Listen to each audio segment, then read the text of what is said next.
Hey Molly, can you hear me or see me or?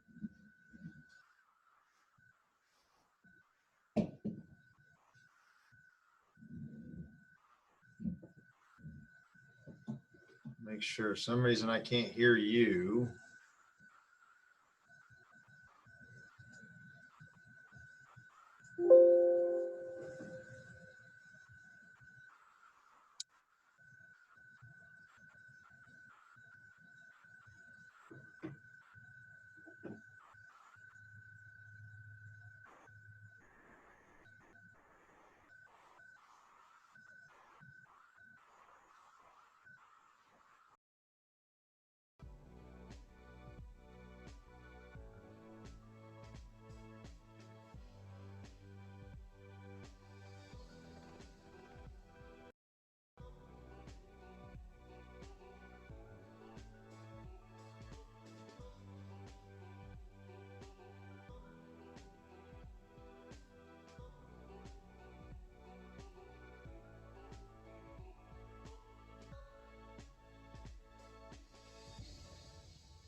Good morning.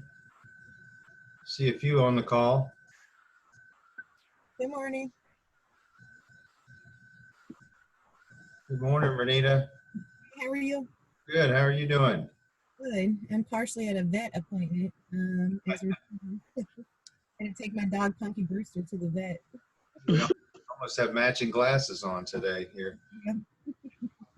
Good morning. Hey, Good Rhonda. morning.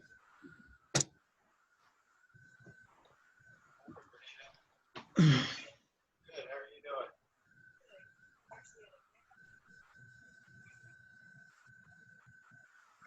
Good morning. Good morning, Mary Margaret. Oh, good. I worked.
Good morning, everybody. I think it's 10 o'clock and we've got most of the folks on the call. We'll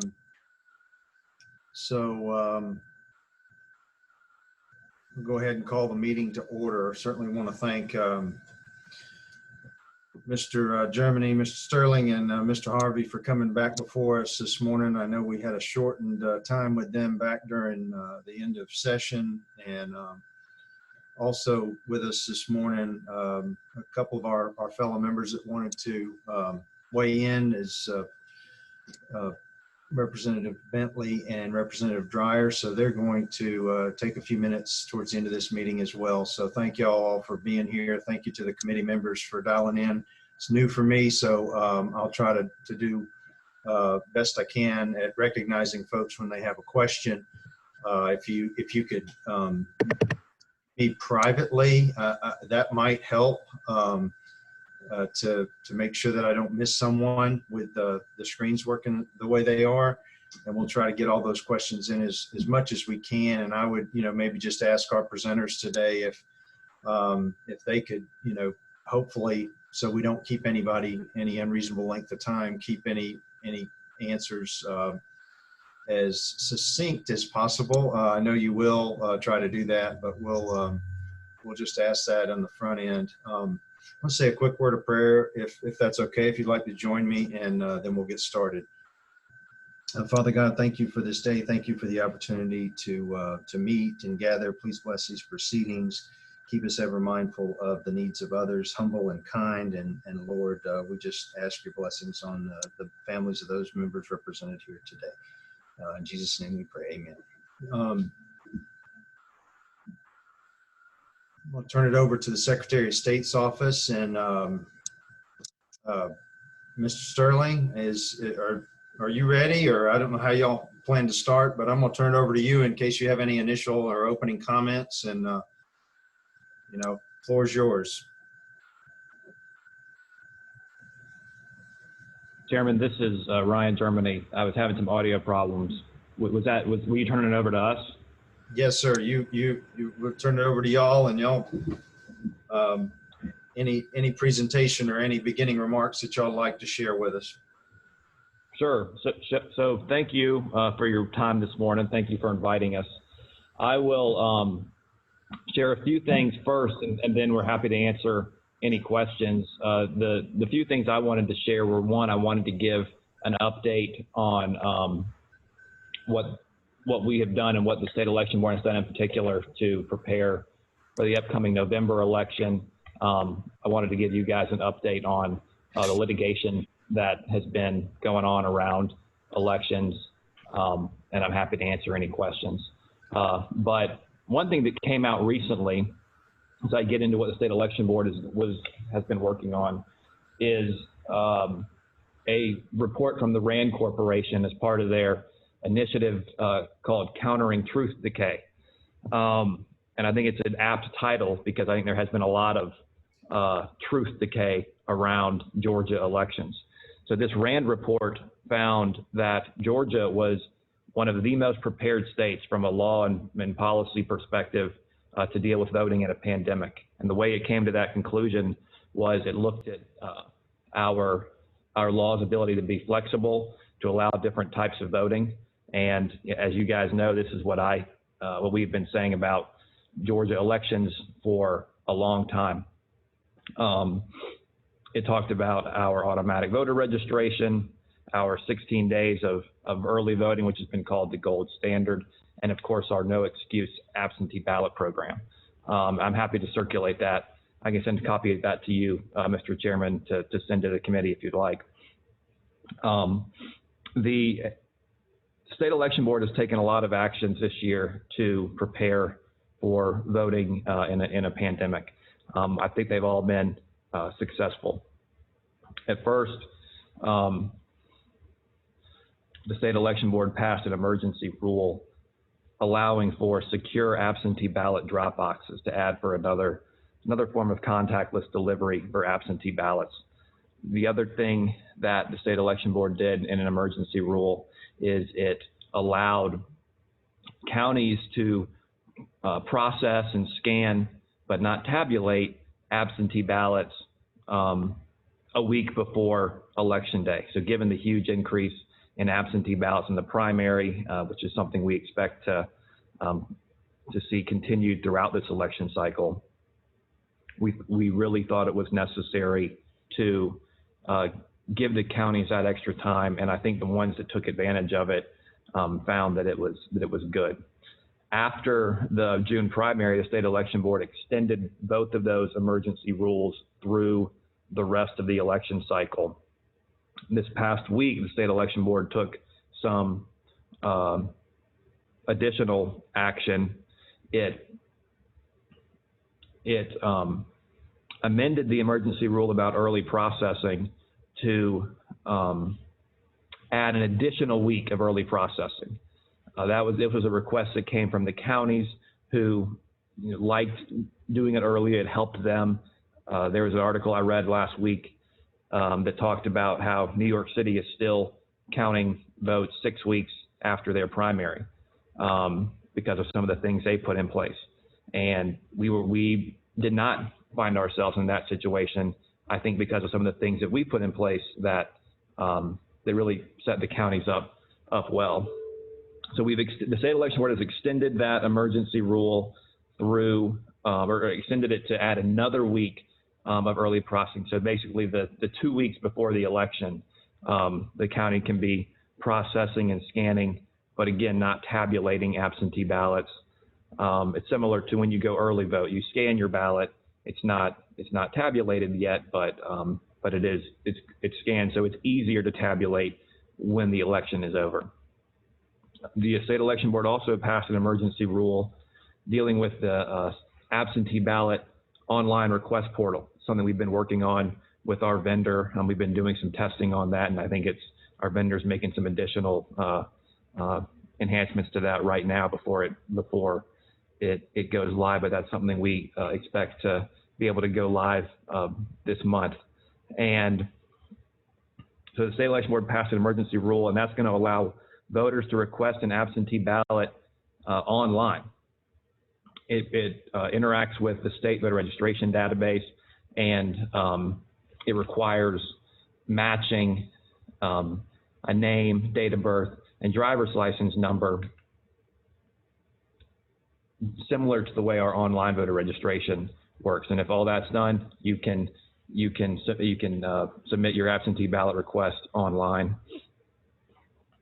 There's no signature required. The state election board said that process is an exception to the signature requirement because we're able to match the driver's license numbers. Again, similar to the way the online voter registration application works. So those are two things. A few other things state election board did is we just proposed a rule to deal with the first time we have to do post-election audits this coming November. There's a lot of discussion about whether or not we were going to do a risk limiting audit or a traditional audit. Risk limiting audits are, I think, preferable, but there was some thought that they're too difficult to prepare for this quickly.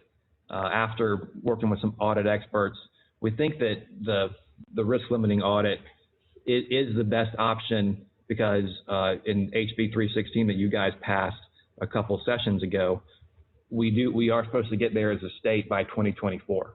So our conclusion was the best way to start getting there is let's just start training for it now. I'm sure we'll learn things that will improve things along the way, but we're going to do a risk limiting audit with a risk limit of no more than 10% after the November election.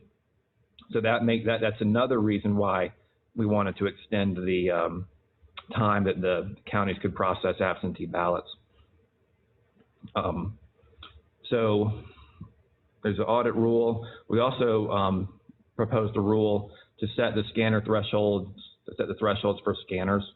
The factory settings and the scanners, the Dominion scanners are anything below 12% is not picked up as a vote. Anything above 35% is picked up as a vote. And that I think that works pretty well, but some states choose to change those to fit their needs. What we found is that really anything above 20% didn't really need manual review. It was pretty clearly a selection for that candidate. We also lowered the 12% lower threshold down to 10% just to make sure we're catching every potential vote. One question that we did receive that I'll let you guys know about is people asked, they say Colorado does 5% threshold. Colorado uses red ovals on their ballots. We use black ovals because of the printers that the counties use.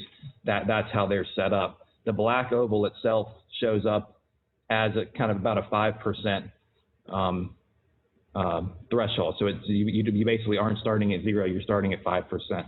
Red ovals do not show up at all, so the scanner doesn't pick them up. So that's the reason for that difference. So that's what the state election board has done. The other thing there's been a lot of election litigation this year. One reason that we passed HB 316, that you guys passed HB 316, that we asked you to, is we thought it really helped clean up some areas of our law that would help us in litigation.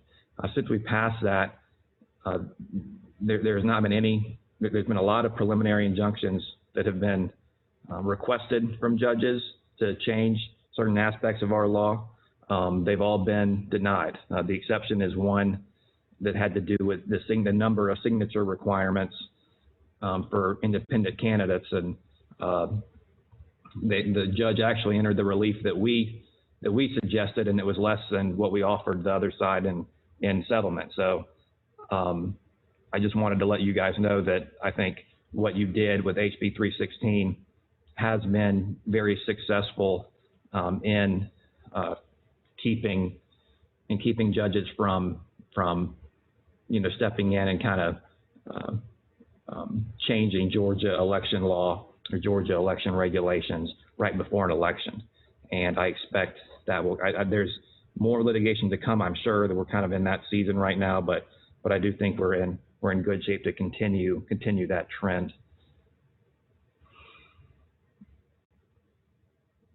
That's all I have. I'm happy to take any questions, or if anyone else has something to add. Gabe or Chris, would either of you like to maybe share any of the, I've read some of the articles. It sounds like some things went a lot smoother this past Tuesday. Obviously a lesser volume, but maybe there were still some unknown caller out there. So did either of you want to address that before we move into the Q&A? Sure, Mr. Chairman, this is Chris Harvey, and I'll be happy to address that. I'm in the same room with Mr. Germany. Can you guys hear me? Okay. You're right. The runoff election on Tuesday was a success. It was certainly fewer voters than on the June 9th primary. But what was encouraging was that we didn't see the kinds of problems that we saw in June. June was the first time a lot of these counties had actually, deployed this equipment live, and they seem to have learned something from just the experience of doing it once. But at the same time, the counties had been working with our vendors, Dominion, and had provided a lot of extra technicians to go to the counties to help them with some of the technical problems that came up. So we didn't experience the kinds of lines, we didn't experience the kinds of delays in poll places opening. If there were a few issues, the poll workers were much better able to respond with emergency ballots in case they needed some extra time to get equipment set up and equipment running. We didn't have just the same kind of experiences that we had in June. And I think that was a lot of the counties spent a lot of time, especially the metro counties, spent a lot of time getting ready, trying to retool, trying to do hands-on training, and I think we saw the benefit of that. I believe no polling places in the metro Atlanta area had any extended hours. I think there were a couple polling places throughout the state, some in Floyd County, I believe 1 or 2 polling places in Bibb County, and then there may have been one other isolated case where a polling place was maybe open for an extra 30 minutes. So again, I think the extra time and the extra practice was helpful for the counties. I don't know if Mr. Sterling, I see Mr. Turner has raised his hand. I don't know if I recognize or you do that, sir.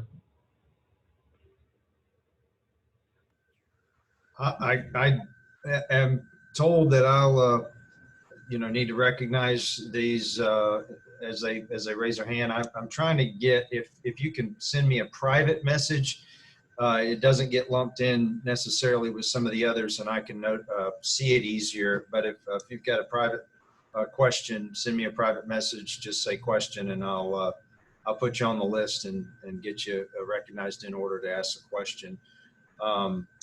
Mr. Chairman, I wanted to add one little thing if I could. Chris, are you finished? I'm done, yes. Sure. Please do, sir.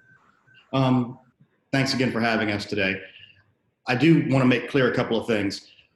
Obviously, Tuesday was successful, but we have no illusions about this because 250,000 people showed up on Tuesday. We expect between 2 and 2.5 million to show up on November 3rd, and we were working with the counties to prepare for that.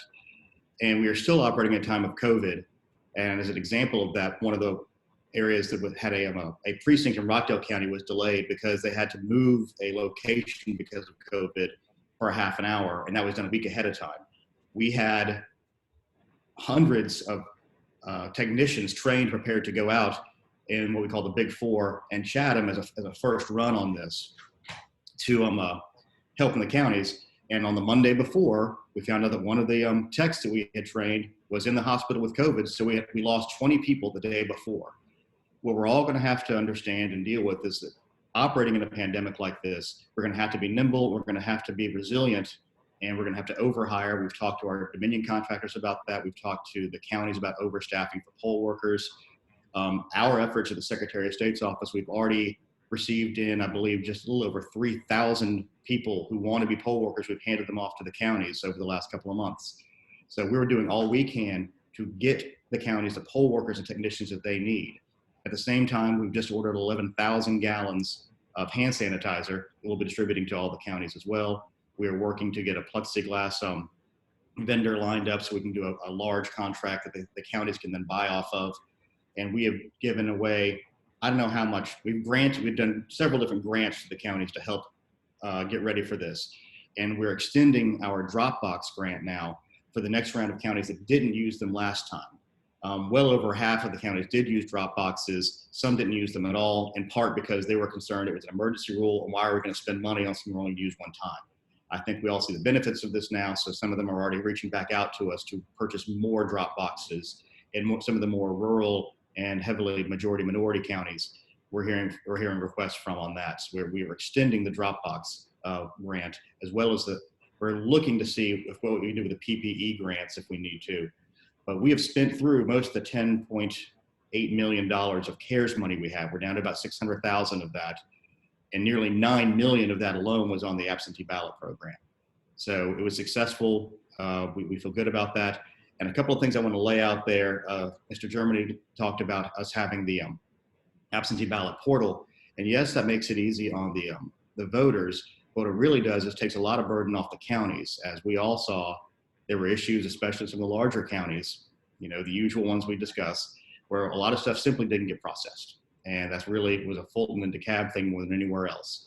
So by doing this, even when they did process them, oftentimes they would have the wrong data, so stuff would get mailed to the wrong place. In this case, the voter themselves will be putting in the proper mailing data, and it goes to a dashboard the counties then process. So they don't have to do all the physical manual man hours of things. And one of the concerns that we have is one of the big things that caused lines in June was I think we had over 120,000 people cancel their ballots, that they knew they'd ordered them and they either didn't receive them or they made a decision not to vote in person because they had their risk assessment was different for how the pandemic was going.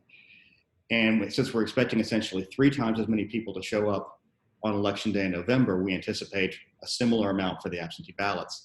So for those counties that are looking at mailing out applications, it doesn't just mean they get to vote absentee. It means there's a lot of work on the back end for the counties. There's a lot of work you have to deal with in terms of trying to process people through when they make the decision to come and vote in person.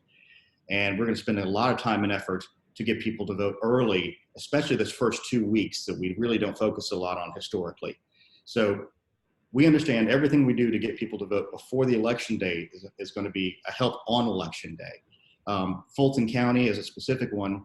They're adding more polling locations as we've requested. They went from 164 to 174 locations for the runoff, and their goal is 210 locations at the low end, 240 at the high end.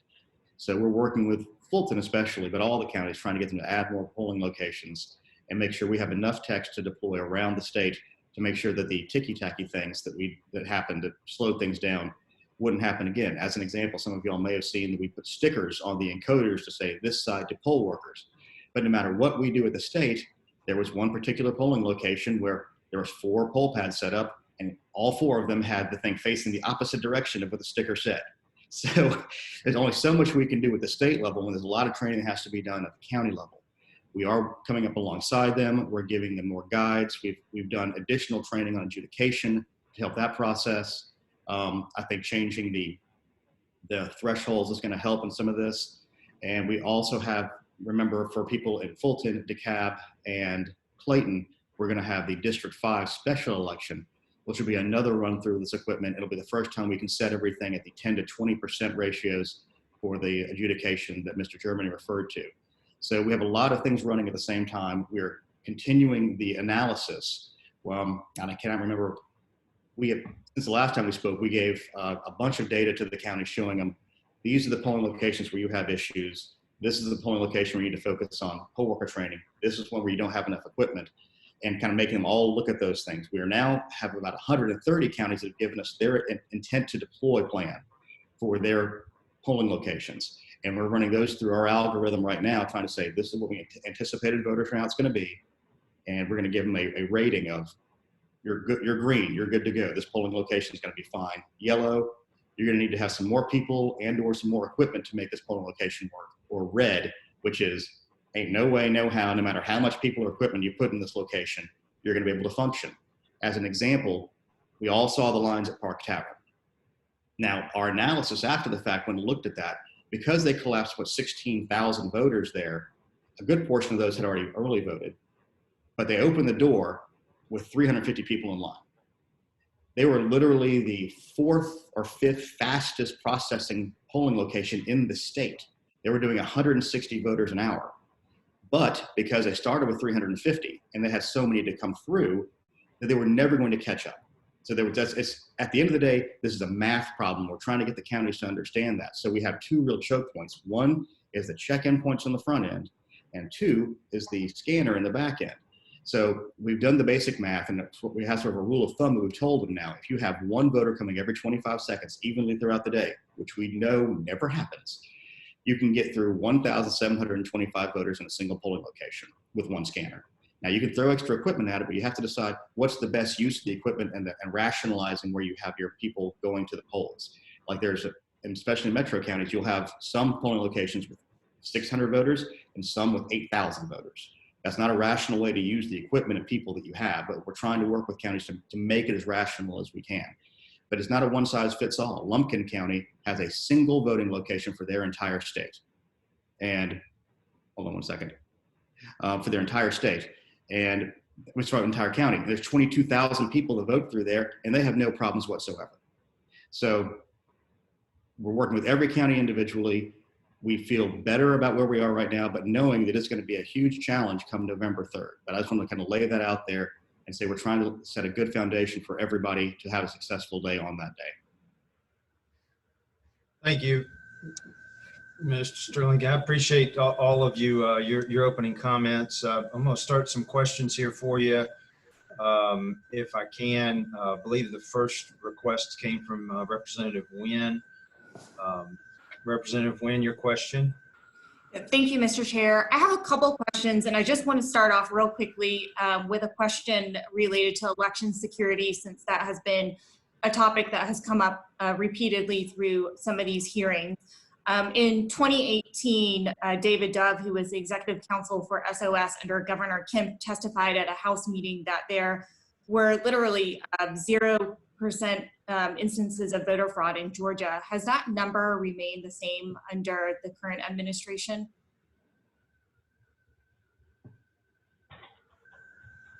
This is Ryan, Germany. The question is there any voter fraud in Georgia? Yes, in 2018, under Governor Kemp's leadership, through the SOS, the executive council testified 0 instances of voter fraud. And my question is, has that number remained the same under this current administration? So your question is, are there any instances of voter fraud in Georgia? And are they comparable with what was happening under the previous administration? So I'm sure the instances are comparable, and I'm sure there are instances of voter fraud in Georgia. I don't have exact numbers for you. Is that something that the SOS tracks, specific cases? Through the state election board, we investigate all the allegations that we receive. Do you have a percentage of voter fraud that has been identified? No, I don't have that. Is that something that you could provide us with? I'm not sure, because I'm not really sure what you're asking for. I can certainly provide you with all the cases that we have investigated and are investigating. Okay, I can follow up with a formal request for that. The second question I have is around IT support and tech training. You mentioned before that the SOS is providing IT support to counties. Is that IT support Dominion-specific IT technicians? Well, the way we're doing it right now, we have, there's Dominion techs that have been deployed in the counties since we started rolling out the system. What we're doing here is we provided another layer of tech, which we call field techs. And they are essentially contractors that are brought in for a short period of time, essentially election day and training before that. They're instructed on the 5 main pieces of equipment, the top 3 things that go wrong and the top 3 ways to fix them. And that's their, because what we discovered in June was once somebody who was there who was truly familiar with the technology, it took 2 minutes to fix. I mean, again, the main things we see is holding the button down on the UPS for longer than 5 seconds. The encoders being in backwards, even though we have the sticker on them, cradling the encoders right. I mean, turning off and on a device again once it didn't work the first time. Simple things like that. And we even saw some of that, but we saw a lot less of it now because the poll workers are becoming more familiar. But as out of abundance of caution, we are putting those field technicians in the field to make sure that none of those things get in the way of voting. And one of the things we have always been very clear with the counties on, and Mr. Harvey can speak to this, our mantra to them is nothing ever stops voting. If your power goes out on your poll pad, use the paper poll books that have been in our polling locations for the last 18 years. If the encoders don't work, use the activation codes on the BMDs. If the BMDs go down, use the paper ballots, which SCB rule says you have to have 10% of available.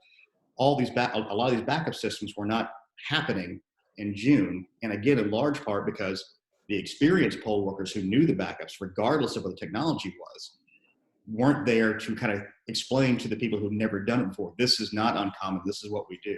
These are the same, many of the same emergency procedures we used under the DRE system for years and years. So this is more of a belt and suspenders kind of thing to make sure that those poll workers who aren't as familiar with this don't get stressed out and fall behind and cause lines to form.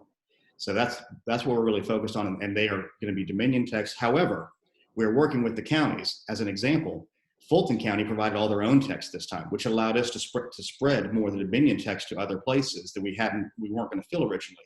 So we're working with the counties. The secretary right now is working on a letter to other state agencies to see if they will allow people to do this. And another thing that the secretary has been working with, we work with the Metro Chamber of Commerce on recruiting poll workers and people with higher technical skills. And not just the Metro Chamber, but many, many other civic organizations I'm sure y'all have read about. Mr. Harvey, if you can talk a little bit about what the county's got to do in those kind of backup situations. I know you talk about it on those calls all the time. Unless you're muted.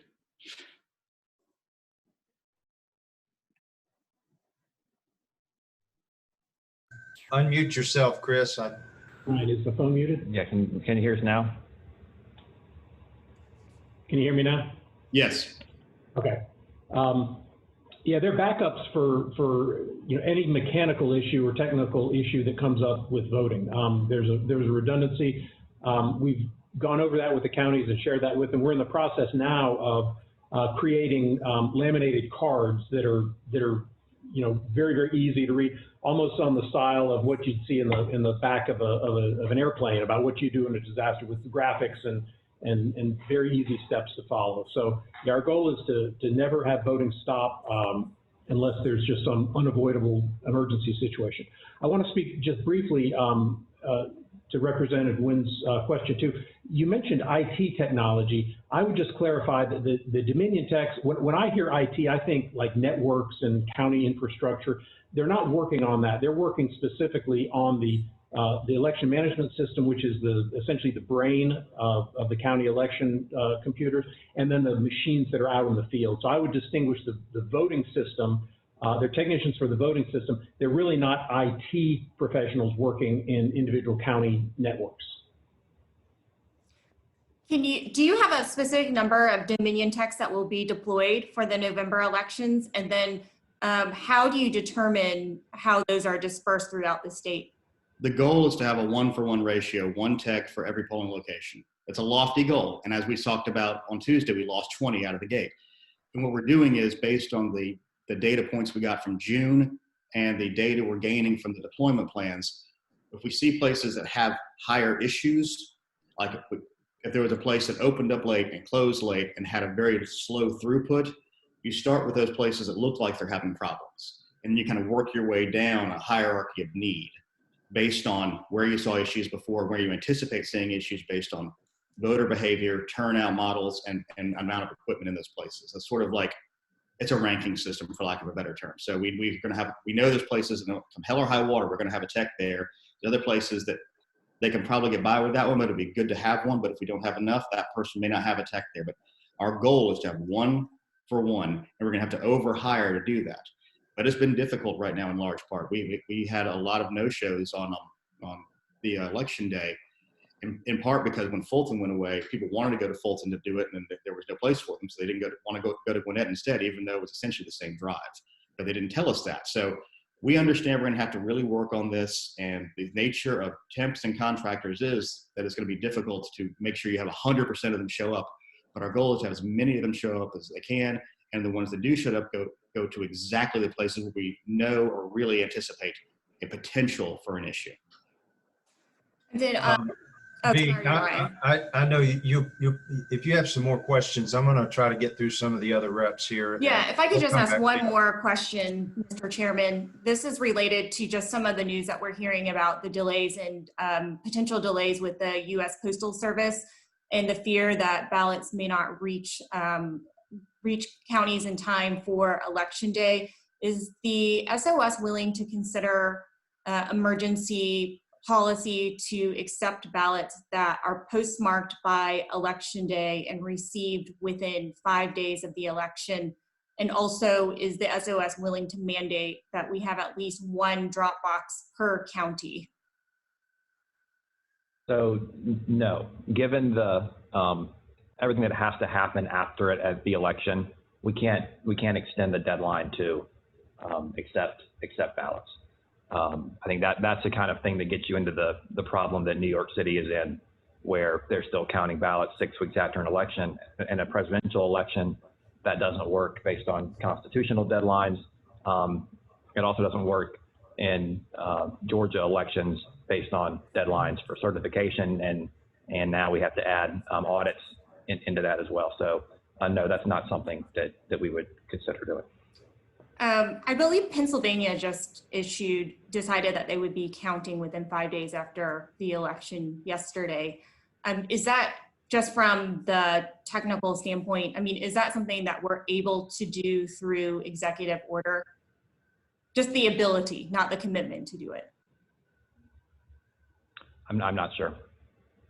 I know the deadline to receive ballots in Georgia that have to be received by 7 p.m. on Election Day is set by state law. But under the emergency powers, do we have the ability to present that to the state elections board as we've done with some of the other policies?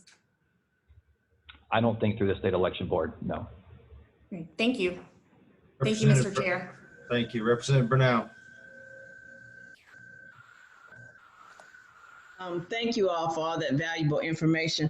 I just have a couple questions. One, since Clayton County is going to be a part of that election with John Lewis, with those extra, since we have an extra election, will we be getting additional materials or additional assistance?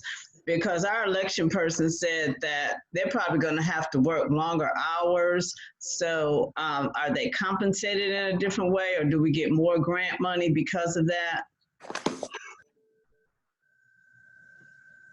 No. The elections, these are the rules and not things we operated under before.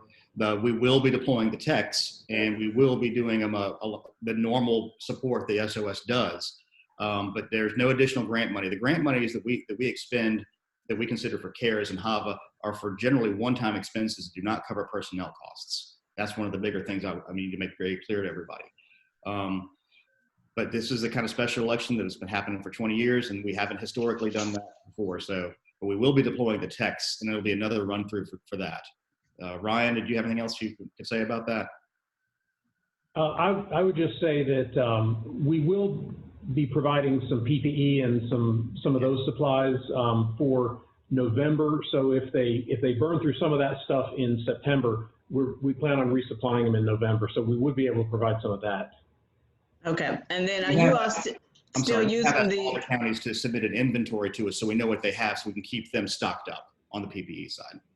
Okay, thank you. And will you all still be using that same vendor in Arizona?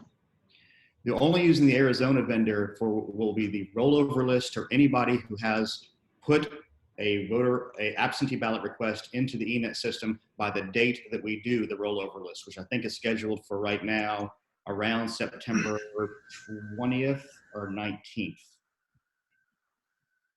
Okay, thank you. After that, the counties will fulfill directly. So you said that everything that goes into the portal will go to the counties, and the counties will fulfill those requests? Everything before September 20th or so, our vendor will fulfill. Everything after that, the county will fulfill. Okay, thank you. Thank you. We have about over 500,000 on the rollover list right now. It's about 505,000. Okay, thank you. Representative Turner.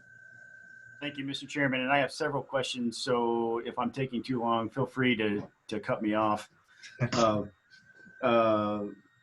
For anybody, any one of the presenters, I guess, it doesn't have to be specifically Mr. Harvey, but we saw a significant increase in absentee ballots in the primary, and then in the runoff. I was wondering if we saw any type of trends. Obviously, there were fewer ballots cast, and turnout was much lower.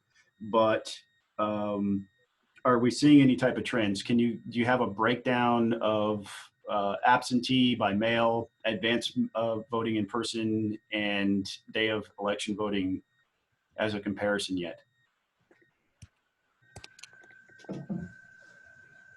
We haven't done detailed analysis yet. We got some raw numbers. I think Gabriel has some raw numbers. Yeah, I'm trying to pull them up, so just bear with me 1 second.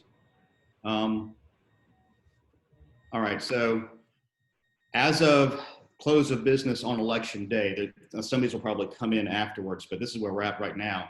We had about 252,000 election day voters, we had 152,430 advanced voters, and 256,787 absentee voters. So trends isn't exactly the right word on a lower turnout election like this, but it does kind of reinforce our idea that we are obviously going to see more absentee ballots this time than ever before. We had a record of nearly 1.2 million in the primary,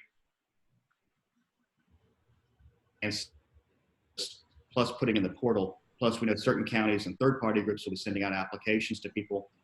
Our estimates, which is, again, educated guesses at this point, knowing voter behavior, where we're going to be at the pandemic, is kind of like 2.5 million on election day, give or take, probably 1 million advanced voters, and probably 1.5 million absentee voters. But again, these are rough estimates based on what we're seeing behaviorally from voters so far. I hope that kind of gets to where you're trying to get. You know, it does. You know, obviously the move for absentee by mail has definitely become more prevalent than it was a year ago. One of the problems that we saw mentioned over and over again during our initial hearing into this investigation was the problem that canceled ballots created in polling places specifically. Did we see any type of issues, or were there a large number of canceled ballots in this runoff? We saw fewer as a percentage. People were more familiar with what they did. I think, for lack of a better term, when we did it the first time around, we had 1.6 million people request them and about a little under 1.2 million ask for them. And we had about Chris, was it 120,000 cancel them in some way, shape, or form? Is that right? Chris, you're muted. I'm just trying to remember the data. Yes, sorry. Yeah, approximately that. So, and just to put those numbers into perspective, Representative, the 250,000 absentee ballots that we saw in the in the runoff just last week, that's the same number of absentee ballots that were cast in the 2018 general election. So, we are definitely seeing a move to people, taking advantage of Georgia's no excuse absentee ballots. And the other innovation that I think was helpful in this case is we updated the poll pads so that now the poll worker can see the status of an absentee ballot. So if somebody requested an absentee ballot and voted it and it was received by the county, it would show up as having been voted on the poll pad, so they wouldn't even need to call the county. They would tell the voter, your voter's already been counted, you can't vote again. By the same token, if they had requested an absentee ballot and it had been canceled already, they wouldn't have to call back to the election office. So we cut down on some of those calls, and we think that's really going to speed things up and it did speed things up at the polling places this past Tuesday. We expect that to continue in November. We did hear anecdotally, and I don't know if we have exact numbers yet on canceled ballots, but we have heard that process, the canceling absentee ballots in the polling place, is a big concern from us, from counties, for a lot of people for November. I think in the June primary, what was the number, like 150 something thousand, Gabe, that were canceled? So compare that to November 2018, we saw 50,000 canceled, which was double of what it had ever been previously. So we're looking at an order of magnitude of higher canceled absentee ballots. And just to be clear, what that means is I've requested an absentee ballot, but I show up to vote in person, either early or on election day. It really causes more issues on election day just because of volume. It certainly caused issues in the primary, where we had 800,000 people voting in person, and it's going to cause issues in November too. So we're thinking through. We have done what Chris just said to try to help minimize that. I think we're still trying to think of other things we can do as well to work with counties. One thing to keep in mind, and we've told this to counties and we'll continue to, as they're considering sending out absentee ballot applications like we did for the primary, I think that did two things. One, it made more people vote absentee than otherwise would have, which was the point. Two, I think it definitely increased the people who requested an absentee ballot and probably never really had any intention of sending it in. They maybe just always prefer to vote in person. They just wanted to keep it in their pocket as a potential backup. So, sending out absentee ballot applications definitely increases that number. And, I think if that's something counties are going to do, they need to think really hard about how are they going to handle that on election day. Because small delays, if you add a few minutes to 2.5 million voters, or even some, even 200,000 of them, you're really, going to be in a world of hurt from a line perspective on election day. So that's a big concern we have right now. And to follow on what he's saying, we are working with the counties to literally shave seconds off the transactions processing on this thing. We've dropped one screen off of the poll pad. We're trying not to have them clean the machines each time. We're probably doing handy wipes at the end so the voter can clean themselves, to shave another probably 10 seconds off the process, because as we said before, this is a math problem. This is a throughput problem that we're going to have every county deal with in the best way that they can. Yeah, and the canceled ballots seem to be a huge contributing factor to some of the slowdowns that we saw. Mr. Chairman, as a point that I just want to highlight it, if we were planning on doing a report, highlighting that the Secretary of State's office has taken steps to mitigate that moving forward, I think is going to be key and important. because that was clearly, we heard that over and over again in testimony from county elections officials, something that added, up to 45 minutes for a single voter to have to deal with. I have a separate question. It's a little bit different, and that's the error message that's generated when. Turner, we'll go back to your question. I just wanted to say real quick that just to, if Molly will make a note of that'll save one of the questions that I had, because I think combined with what you mentioned, some of the testimony that's come through and some of the irregularities where these requests went, and we had the one that unfortunately the person had been deceased for several years. I do think there's an unfortunate unintended consequence of telling people that we don't know how well your vote is going to work in these instances, and it may cause some people to stay home. So I just thought it'd be worth mentioning and asking that question at some point. But go ahead with your thought. I'm sorry. Yeah, no, absolutely. Thank you, sir. This is more about the technology and what voters are prompted by when they leave a specific race blank. Obviously, in a runoff, like in my area, there was only one race, so I was going to vote for a single race. So it wasn't really, the data may not be there for this, but I've had some folks bring forward a concern around the nature of that error message. It makes it seem to the voter like the perception of the voter, even if it's not reality, is that if they leave a race blank, and it may have been intentional on their part, that their ballot may not count. The nature of the error message pops up on the screen. You have left this blank. Your vote, you'll have no vote there. And as a result, what we're seeing is some of the top names on a multiple candidate race.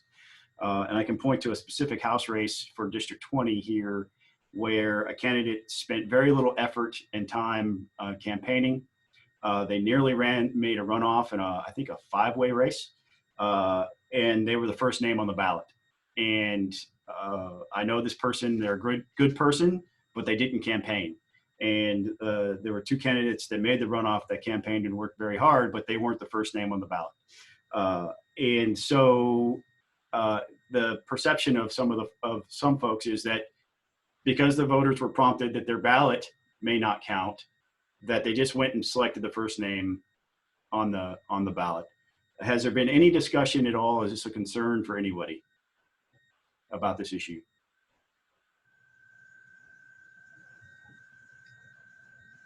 Been brought to our attention specifically as a concern.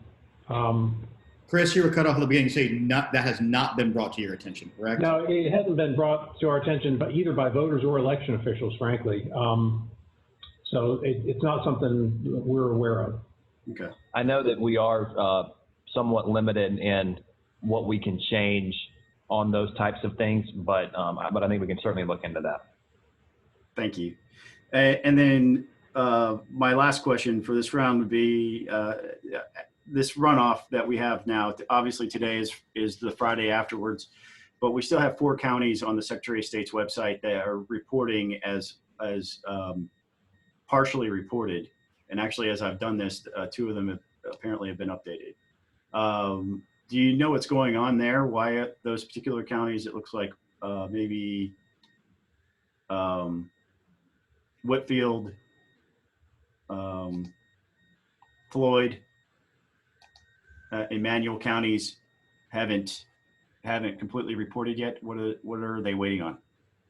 I don't know specifically in those counties, but they have until voters with provisional ballots and UOCAVA ballots have until close of business today to be counted. So if they're outstanding provisional or UOCAVA ballots, that may be what's keeping them from completing. Thank you. Thank you, Mr. Chairman. Thank you. We're going to go Representative Oliver and then Representative Shannon. Got to unmute Representative Oliver.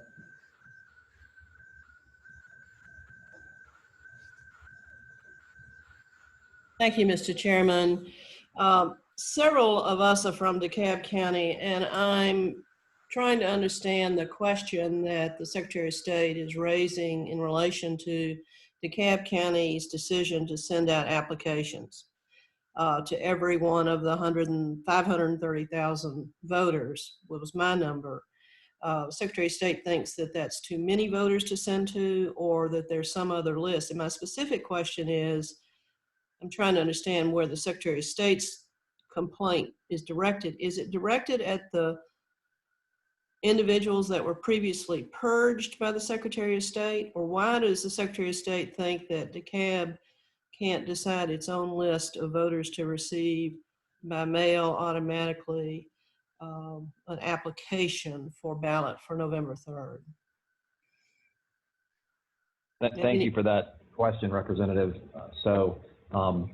First of all, we don't purge any voters. I would refer you to Judge Jones's decision, where he explained very well how, you know, that's not really an accurate word. The issue with DeKalb County is they decided to send absentee ballot applications, I believe, to both active and inactive voters. Inactive voters are they're allowed to vote just like everyone else. So, you know, if you are inactive and you show up to vote, you won't even know it. Basically, you'll just be moved to active after you vote. But the way that voters get into inactive status is one of three ways. You have either received, the county's either received return mail from your address, and then they send a confirmation card out. And if they don't get a response to that confirmation card, then the voter is in inactive status. And the response can either be, "Hey, I'm still here," or it can be, "Oh, here's my new address." The same thing. It's the same process for if a voter has filed a national change of address card with the USPS. Then they get a confirmation card asking, "Hey, are you still here?" And then if they don't respond, they're moved inactive. The final way is if they've had no contact with the state or with the county election, any county elections official for 5 years, then again, they get a confirmation card. If they don't respond to that, then they're moved to inactive. So inactive voters are basically, the county has good indication that they are not where the county believes they are anymore. Do you think the Secretary of State has, that's helpful. That tells me how you've defined the inactive voters, which was helpful to me.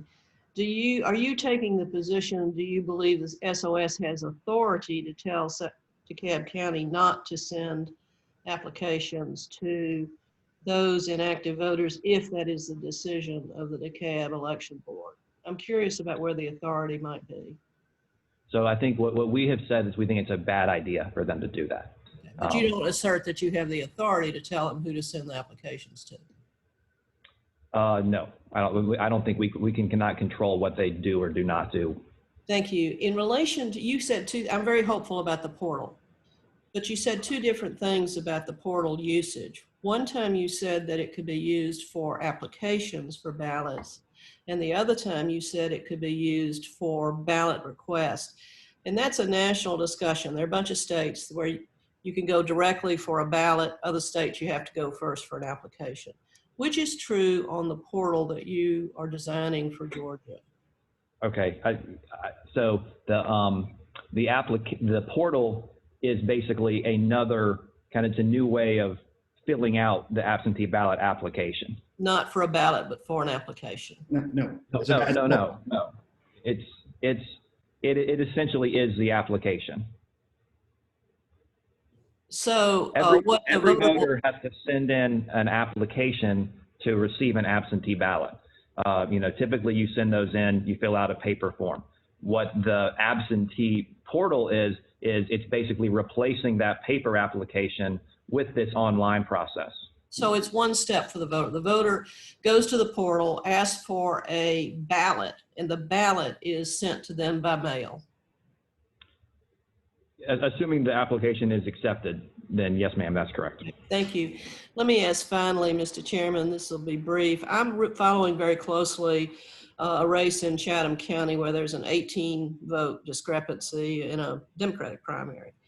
And I'm told, and I don't know to what extent y'all may be involved in this particular race, but I'm told that there are absentee ballots that are being asked for by Freedom of Information Act request to give the information in detailed ways as to how many ballots are still been rejected by any purpose, any reason. I'm using this case as an example to really understand the mechanics of a close, very, very close race. Have you participated in any way in analyzing what votes by absentee ballot or provisional or any other message are being sought by the candidates either side in the Chatham County race? No, I don't believe so. Ma'am, I had a brief phone conversation with one of the candidates, I think it was yesterday or the day before, but she was asking procedurally about talking to the county election office. By the time she'd left a message, when I called her back, she'd actually gotten the information she wanted from the county office. But that's all we've done in Chatham County. As a candidate, am I entitled to know how many absentee ballots are sent? Am I, in terms of my own ability to research that, if I were the candidate looking for another 18 votes? I mean, all the records like that are public records. Now the difficulty may be in getting them in a timely manner, but even then the data is available on our website on the absentee ballot report. You could actually, they're all Excel spreadsheets by county, and you could actually download those and filter those and about the ones that are out versus the ones that have come back or voted in person or been canceled. So you'd get a pretty good idea yourself if you were better Excel than I am, better at Excel than I am. I really promise this is the final one. Do you, how many counties have taken the specific action to send out applications, made that decision, and funded it in addition to Decay?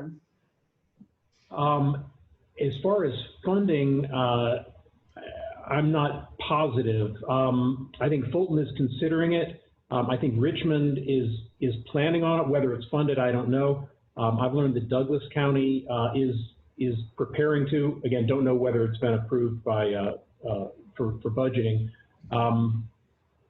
So there's several counties that are actually considering it, but those are the ones that I'm aware of right now. Thank you, Mr. Chairman. Thanks. Let's see, Representative Shannon, you have a question? Thank you, Mr. Chair. I apologize for having to take this call from my car. I'm outside of an emergency vet appointment for my dog, Punky Brewster. So I'll be brief. I've just got two questions. The first is, will voters have any capability or ability to track their absentee ballot application after they submit the application through the portal? So will they be able to see that it was received? Will they be able to get any type of tracking as to when they may actually receive the ballot? What happens as far as tracking for the voter? As it exists right now, the traditional way is they can go to, with the portal, they will get confirmation if they put their email address in that, yes, we have received your application. That's step one. And then from there, it goes to a dashboard. The county worker will decide, yes, it's accepted, no, it's not accepted. And we are working with a vendor to establish a proactive way to track this thing where a voter could put in their email address or cell phone number. And we have to have the counties do some of this work with us. So they're all trying to do lots of stuff with 80 days left in the election, but so that they could scan these things in. We do know we have a pretty good ability if they put an intelligent barcode on the way out, they could put it on the way back, but we're not built for that unless we add an extra step. We're trying to find a way to do that. But for right now, the easiest thing would be to go to the MVP site and check it. And since it goes to the dashboard, what it is the county worker will press the button, that populates ENET, and then it will update the MVP status. I think it's either in real time or at the end of the night when it batches through. I can't recall specifically right now. But we are trying to find a vendor and work with the counties to allow for the kind of tracking you're talking about. It's just on a tight timeline like this. It's not the easiest thing in the world because it requires the counties to do an additional step. Thank you. And just one final question. First, I want to say thank you for working on the tracking for voters. That has been a consistent issue where folks feel like it sort of drops off the way we have it right now, where voters submit an application and then they don't know if it ever made it, and they just have no clue what's going on with their absentee. Well, they'll know if it made it. That's the good. They'll know if it made the application made it in when they get that things. That's at least one good step. Yes, I caught that. Thank you. And then also thank you for extending the grants for the drop boxes. My final question is, there are quite a few things that the Secretary of State's office can do that does not have to go through legislative approval before the upcoming election. Some of those things are the Secretary of State's office could conduct random audits of counties each month leading up to the election to make sure that processes are working smoothly, specifically around the absentee balloting process, since we know that's the way that a lot of voters are intending to vote because of COVID. And so the Secretary of State's office could inspect early election polling places and election day polling places to make sure that they have the proper equipment and electrical capacity. And then lastly, you all could require that counties do have an adequate number, not just one, but an adequate number of drop boxes per county. Is the Secretary of State's office willing to consider any of this before the election? Let me answer one thing real quickly. We have already inspected every polling location as they existed prior to COVID. They've all been inspected for electrical, for accessibility, and for security. And those reports have all been shared with the counties. And that was done, I think we finished in March. So that particular thing you're asking about has already been done and completed. The reason why I'm saying, so I understand it was done previously, but as we know, locations are changing because of COVID. What I'm asking is, could that be something that would occur again before the election, because we have new polling places and some things have changed since the last time you inspected locations? Well, the vast majority have already been done, and most counties are not adding them. In the metro, they are, and we're having discussions right now with that existing contractor to potentially come back again. But they did a lot of the stuff pre-COVID, and they're now concerned how we're going to get into some of these new places. But we are having those discussions, and like I pointed out, Fulton's adding locations. I know Decay is working on it, but I've not been made aware that they've added any yet from the original list that they had. So we are working to find ways to do that, but in a systematic way over the next 40 or 50 days, knowing we're going to probably gain some and lose some as we go, because we do want to make sure that all the locations will be able to be run successfully. So I do know that. And Mr. Germany can probably speak to mandating counties to do things, which I don't think we can actually do. And I'd like to just add a little bit. One of the things the portal will do with absentee ballots is it will give us visibility into what counties have. When counties receive absentee applications by mail or by fax or by email, we don't know if they've received 1 or 10,000. With this portal, the more people that use it, we'll be able to go in and look and say, okay, DeKalb County has received 25,000 absentee ballot applications, and they've mailed out 24,000 ballots, or they've received 25,000 applications, they've only mailed out 3,000 ballots. That's a problem. We need to see what's going on there. So that's one thing that will be helpful. The other thing I'd point out is that the investigative division in the Secretary of State's office does do polling place inspections during advanced voting and on election day. Now, they won't be doing the electrical system infrastructure necessarily, but they'll be checking for things like making sure they've got proper equipment, making sure they've got proper forms, making sure they've got proper signs up, making sure that they've got enough people there. So that's been going on for years and will continue both during advanced voting and on election day. Thank you. Thank you. Representative Gravely? You're muted. I don't know. I had you down for a question, sir.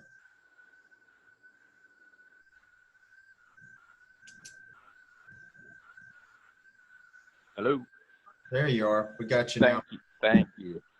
Listen, I want to thank the panel for the information today. I did have one question regarding the primary, not the runoff, but the primary we just went through.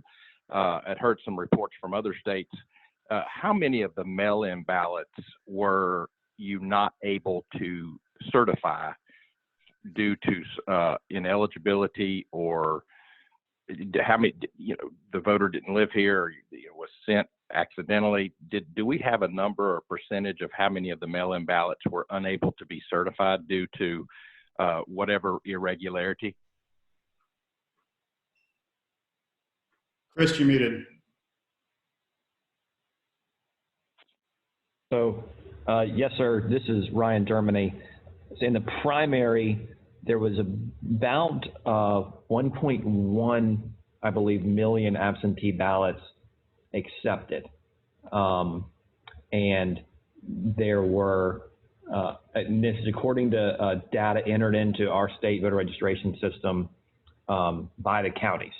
So it's depending on the accuracy of that. There was about 12,000 that were rejected. I think the vast majority of them were rejected because they were received after Election Day. I think it was about 8,000, 8 or 9,000 of those 12,000. And then the next most popular reason for rejection was no signature. So not a non-match signature, but just no signature at all. And again, those would be, and then after that, I believe it was a non-matching signature that wasn't cured. So the overall rejection rate, the way that kind of the people that look at this, they look at the rejected ballots compared to the whole universe of ballots cast, not just absentee ballots. So it's a rejection rate of about 0.5%, which is low and not, I think not unusual. Thank you, Mr. Chairman. Thank you, Mr. Germany. Thank you, sir. Representative Bernal, did you have a follow-up question that you'd like to ask? I don't see anybody new on the list, but I was going to go to you, and then Representative Gullett, I think, had a comment. I just had another question. I know the age is 16. Are you all hiring high school students that may be that have technology skills? Are you looking at them? We are working with anybody who we'll partner with. We're partnering with groups to get not just students, but anybody in the technology field. And just to be clear, we're not hiring them. We share that information with the counties where they're residents and let the counties take advantage of that. But yeah, there's a provision in the law for 16-year-olds actually to get credit in high school for participating as poll workers. So we're encouraging that. And anyone who's interested in being a poll worker, we're getting to the counties. We worked, Representative, with the ACLU to ask the bar to consider providing, the state bar to consider providing continuing legal education credit for lawyers, and I believe they're considering that request. And one thing that we have heard from groups that are doing poll worker recruitment, which is great, is, and this might be something that you can discuss with your respective counties. It seems to be a little difficult on the county end. There's a lot of people that want to volunteer, because this is a high-profile election. They saw some of the issues that happened in June, so they want to volunteer. And apparently, it's kind of difficult for counties to accept volunteers. It's easier for them to work through hiring temp workers or hiring through a temp agency. But I think there are a lot of people out there that want to volunteer. And if there's, and we're going to work with counties as well to see, hey, let's figure out if we can find a way to accommodate these people. But that's something I think that if you guys could mention as well, it's really kind of, I think, more of a county HR issue than an election issue. But so any help on that would be appreciated. All right, thank you. Representative Gullett, you had a comment, I believe. I did. Thank you, Mr. Chairman. I just wanted to thank the Secretary of State's office. I know that having served on an election board, how difficult going through elections can be. I know that absentee ballots are by far the most timeliest and difficult part of the election day process. At least they were when I was there, and having so many before definitely caused issues in the primary. Didn't hear nearly as many issues in the runoff, but I know there's less. We're trying to figure things out. You guys have adapted your processes and have helped the counties adapt their processes to make it successful. So I want to thank you guys for that. Also want to thank you guys for, I got a an email, I believe, similar to what we're just talking about as far as trying to find poll workers to work the polls, especially in the age of COVID, and especially our poll workers are usually in the more sensitive areas to COVID. It affects them worse. And so a number of them didn't work, and we'll continue to have that probably in November as the weather gets cooler. But thinking outside the box to recruit poll workers and making, being a poll worker kind of a cool job. That's kind of what we have to sell it as. And so I think that's the responsibility of everyone to try to make that and drive that home. Hey, being a poll worker is fun. You get paid. You're doing some community service and civic duty really for the elections. And so getting young people who are less affected by COVID to step in. So thank you for those efforts there as well. That's all, Mr. Chairman. Thank you, Representative Gullett. A couple of messages to me, if questions that wanted to be asked. Hopefully they're kind of easy enough for me to ask them. One about hiring poll workers outside of the county. Yes, sir. Yes, that's a good question. That was an idea that was brought to us, and something that we've been exploring. We had actually been working on a proposed rule with the state election board to try to help with that. We have through the state election board, we have a rules working group it's bipartisan. As a Democratic member of the state election board and another member, and then we also have a county group that we run proposed rules by. When we were doing that, some of the counties raised an issue that frankly we hadn't thought of.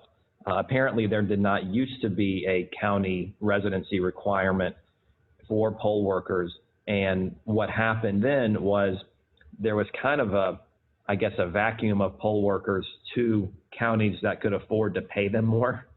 And so, for instance, Gwinnett County told us before there was that requirement, their neighboring counties had trouble getting poll workers because Gwinnett County could pay poll workers a little bit more.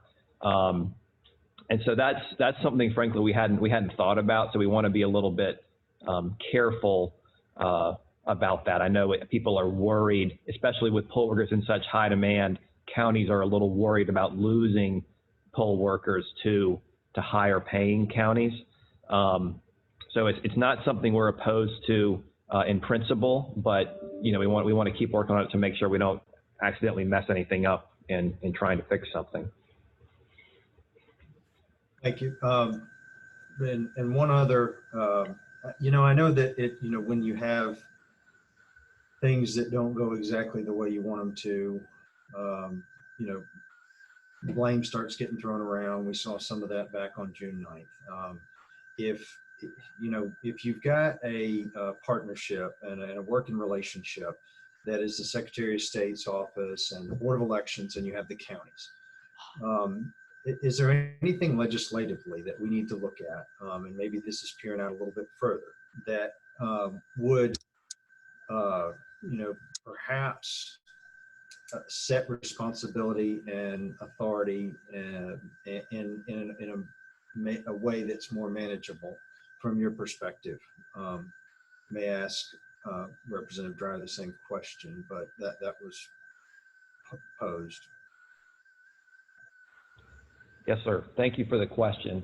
It's a good question. I think we very much value all of our counties, and I think, as Mr. Harvey explained at the last hearing, and they do a great job in the last couple elections, especially the June one. I would say it was a heroic job. We have had discussions with Fulton County after that election at the election director level, at the Board of Elections level, and I think helpfully this year even at the county manager level, which is not typical, but it shows, I think, the seriousness with which Fulton County is taking those issues, and we're excited to see that. I think that the responsibility to run elections should remain at the county level. Frankly, there's with how dispersed of a state we are and how many counties we have, there's not really another way to do that. I do think it could be considered to, if there's counties that are, basically consistently failing, there might need to be a way for the state to come in and have some type of more immediate oversight. It's similar to, I think that's the way it works with county school boards, where it's clearly the responsibility of the county, but there is a way after certain things continue to fail to happen that the state can go in and take certain action there. So I don't think that's a point where we are yet. One thing that's happened, and it really started happening in 2018, is it used to be pretty well accepted that counties run elections. Since then, I think there's tried to be a lot of blame placed on the state, really to support a political narrative. So that's a new thing, that, who does what. There was really not a lot of confusion about that. Frankly, there's not any in the election administration world. The media, I think, sometimes creates some confusion about that. But so that's the new world we're living in now. And I would say our counties all do a great job. But if the General Assembly was going to consider anything, I think it would just be looking at consistently. If there's counties that are consistently failing, then there might need to be a way for the state to step in and really say, hey, we've got to change this. Well, thank you, gentlemen. I know we have a couple of reps that are have a few things they'd like to say. Really invite you to stay on in case some questions arise in which you may be the best served to answer. If that's okay, we'll try to keep it brief and let everybody go. I know it's a Friday and we'll be in the afternoon here shortly. But Representative Bentley, I know you weren't able to be with us last time. Wanted to turn it over to you and please share what it is you had on your mind. Good to have you with us today. Hope all is well. Well, hello, everyone. Happy Friday. Yes, all is well in beautiful Taylor County, the home of the Georgia Strawberry Festival. This has been a really good meeting, very informative meeting. I've made some notes, but basically all of that I was going to share previously was prior to the primary election. I hosted a couple of meetings with the election boards in my district, House District 139, Taylor County, Macon County, Dooley County, and Peach County. And we had a couple of meetings to ensure that they were prepared for the primary election, and everything went really well for the primary election in House District 139. And I think that's reflection of how the county governments and the Board of Elections were working well together prior to the election to ensure that they had everything in place that they needed to ensure that there would not be any problems. But during those meetings, we had a lot of discussion about how important it is for them to ensure that there were no problems. Let's go ahead and address any issues now, because I knew Georgia was going to be looked upon very heavily for this election. And we want to make sure that there were no problems in House District 139. So everything went really well for the primary, and I feel confident things will be the same for the general election. But all this information that you all shared today has been most helpful, so thank you. Thank you, Representative Bentley. I don't see anybody has a question specific for you, but if you'll hang on, in case something comes up before we adjourn. We also have Representative Dreyer with us this morning, and I know he wanted a few minutes with the committee. So Representative Dreyer, I'll turn it over to you, sir. Hey, thank you, Mr. Chair, and thank you for the way you've handled these committee meetings. It's appreciated by all of us. I'm the chair of the Fulton House delegation, and probably this year alone, I've spent somewhere over Thank you. 200, 250 hours looking at elections in the state of Georgia and in Fulton County. On election day in the primary, which had a lot of problems, I was on the ground from 6:30 a.m. until about 1:30 a.m. or 2 a.m. the next morning. I have a lot of kind of insight into what some of the specific problems were, both in the work leading up to and on election day and since then. I first want to say Fulton does take some, has some of the culpability on this. The biggest problems I saw, the elections were administered well by competent people, but there seemed to be a lack of urgency in some situations. I think that resulted in about 25% of the problems I saw on the ground. And those are kind of minor issues where a polling place was moved because of a remodel that was, no one's fault. And the signs pointing voters to the new precinct were in the back of the building. Now, with a little more, excuse my dog right back there.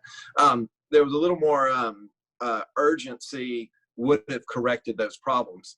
COVID was a big problem. We all know that. It amounted to 25-40% of the additional problems. Absentee ballot processing was completely delayed because the office was shut down with the number 1 and number 2 people contracting COVID. And unfortunately, one resulted in a death. And so quite a tragedy, and Fulton did a lot to overcome it. The Fulton delegation has proposed an extensive list of things to improve the elections this fall. I believe all or close to all of them are being adopted.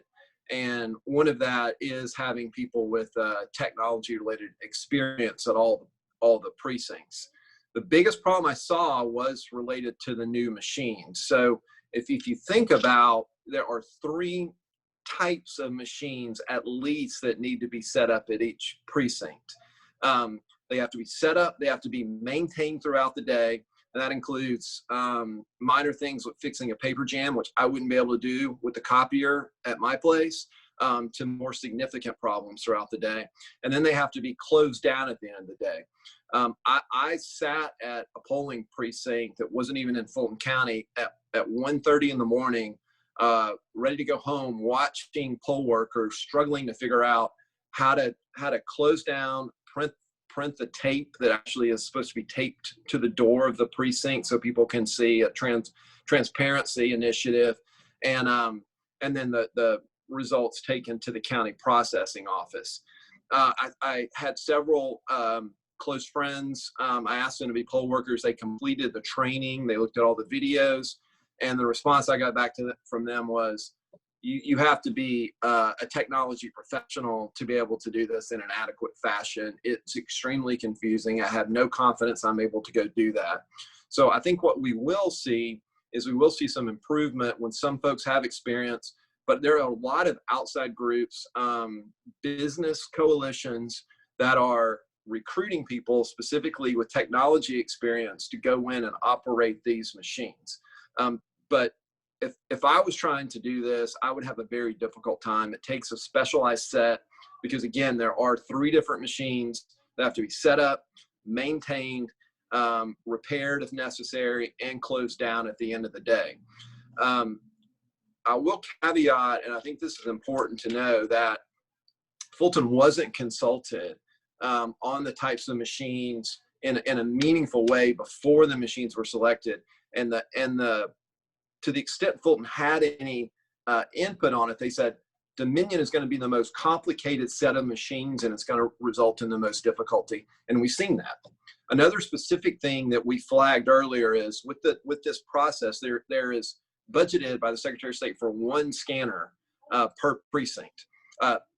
Way back when we were debating this, we said 1 scanner goes down, we're going to have huge problems, and we saw that. We saw that on election day. I personally witnessed on video, and in one area north of where I live, and one area just south where I vote, where the scanners went down, and ballots were put in a bag and then taken to the central headquarters. Now that is an issue with voter integrity. that is an issue when someone is driving around with the ballots and it's not secured because my understanding is the counties didn't have any way to back that up. So what Fulton has done is they have taken their own money and bought additional scanners for a lot of the precincts. That's a big burden. That is a very expensive burden to put on the counties, and it was kind of a foreseeable consequence of what came out of that election. I am confident that things will be better this fall, but I'm also concerned because we will have record voter turnout. I think both in numbers of voters and in the percentage of eligible voters that are actually voting. So I do agree with earlier testimony that the safest way to do this is to encourage people to request their absentee ballots earlier. We need to ensure that there is a 3-day turnaround time from when an absentee ballot application is received until it is processed, and then that the ballots go out as early as possible. We also saw delays coming from Arizona, where ballots were sent for the primary to voters in Georgia. We can avoid that. That would also make a big difference. And then, of course, we're encouraging people to use a drop box. If that doesn't work and no system is perfect, there will be people that don't get their ballots. Then we're going to need to have people early vote as much as possible. And we still need to prepare. And we need to make sure people know that their right to vote is fundamental and incredibly important. And they need to be prepared to spend hours to vote if necessary. That's what I have, Mr. Chair. Mr. Chairman, you're muted, Mr. Chairman. You've been good about catching us on that. Thank you so much. Can I have an opportunity to respond to a couple of things in there? Let me jump in first real quick, if I might. Mr. Dreyer, thank you for your testimony. Appreciate you sharing with us. I was going to ask, and you may already be going to do this, Mr. Sterling, but maybe you could, talk a little bit about, the short version of the process on the selection of the technology and the ballot marking devices, and what the Secretary of State's office did to come to the conclusion and, on that, and whatever else you may have to say along those lines. Well, we did follow a very stringent procurement process following our DOAS rules, and Dominion was the winner. And in the selection committee, we had actually county election level officials along with IT professionals, members of the ADA community, and the winner was the winner. And that's how this procurement system works. And the law said that was passed by the legislature, HB 316, that we were going to have a ballot marking device. So let me get that straight first. Secondarily, it's inaccurate to state that we budgeted for one scanner per polling location. There's about 2,600 polling locations. We bought 3,300. And let me further add that up until about April to early May of this year, we gave every county the opportunity to say, if you need more equipment, we will purchase it. And we did. We fulfilled every ask of every county. If Fulton had come to us and said they wanted more scanners, we would have gotten more scanners. We did for several counties. We got additional poll pads, and in some cases, a handful of BMDs for people. But we were willing to fulfill every single request up to the point where we needed to do that. And we're even now looking through this analysis, going through to decide if we need to have any additional ones on there based on that. So it's just inaccurate to say that we didn't have the opportunity to give them more scanners or that we did it one for one. That's just simply inaccurate. So I want to set the record straight on that. The absentee ballots, a statement that they were delayed coming out of Arizona, also inaccurate. The delays mainly came from slow processing in the counties. Once the list was given to them, it's 2 to 4 days to get to the Atlanta area, and they were sent by plane. So once the state received the application, and then Dominion's contractor Runbeck got them, it was 2 to 4 days. Now, what happens is, because there were essentially 4 different ballot styles, in order to set up the equipment, all the 14-inch ballots have to get done at one time. All the 17-inch ballots have to get done at one time. All the 18-inch ballots have to get done at one time.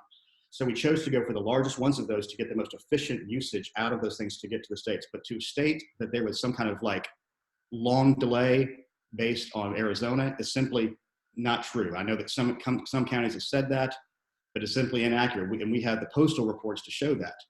So again, Our plan right now is to have Runbeck only do the early requests and then things up to the UACAVA deadline, which, like I said, is September 20th. After that, it will all be done fulfilled by the counties. So there's a couple things I just wanted to clear up and make sure everybody understood. Well, if I may jump in just real quick, and I have not had any discussions with Representative Dreyer beyond his request to testify today. And we have worked really hard to try to not to insert, most of us have, I think, try not to insert politics unnecessarily. I don't want this to be interpreted the wrong way. I really appreciate what you and Mr. Germany and Chairman Harvey do and what you have done. But we have heard through written testimony. I've heard personally from outside of that testimony, and I think even from Representative Dreyer today, that there is at least, and that's why I think the reason for the earlier question, there is at least maybe some disconnect on some of those things that you say one way and some of the counties say another. I think the exchange last time, was regarding my own county here when I visited them, and they had to, set aside everything, not only the ballot request, but I think the envelope itself into precincts. And I think Representative Jasmine Clark mentioned the same kind of thing.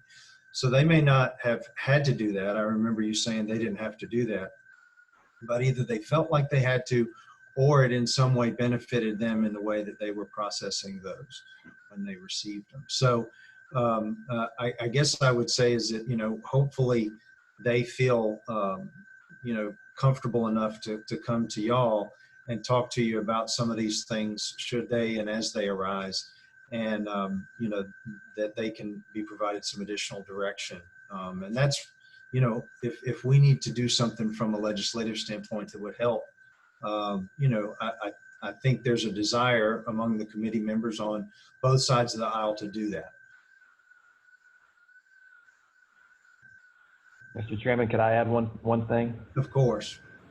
I was just going to say, Representative Dreyer is exactly right that moving to this new system, which is a paper ballot system, is fundamentally different than the old system.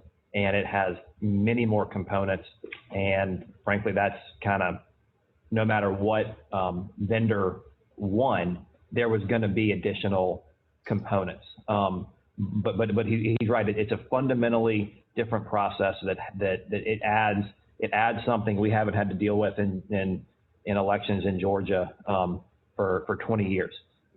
There's certainly going to be a learning curve on it. I think there was in some instances there was a thought process. Oh, this is just kind of new equipment, but that's not the way to think about it. This is a fundamentally different way to run an election. There's going to be changes that need to be made over the next few years. The way that precincts were set up and polling places in the old system, you can't just go kind of one-to-one run the same system with the new system. We're probably going to need smaller polling places, more polling places, because of that scanner or scanners. In the old system, if you had 12 or 14 machines in a location and one went down, it's not really a big deal. In this system, if one scanner goes down and you have two, it's a huge deal. So I think you're exactly right in some of those challenges that you point out, and I think the counties are responding well, and I think they're going to continue to respond well. So, I just wanted to add that. Mr. Chair, on a constructive note, could I add one more thing? Yes, sir. Thank you, Mr. Chair. Since we're having the conversation about scanners, I was wondering if we could implement a system that the Secretary of State assists with, so that there are two scanners at each precinct throughout the state, which would make a considerable difference.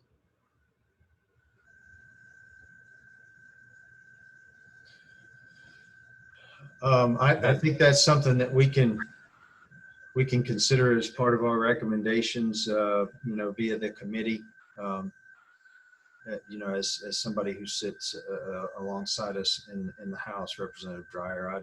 I don't know if any of the Secretary of State's folks have any comments along those lines, but if you don't, I'm going to go ahead and try to wrap us up.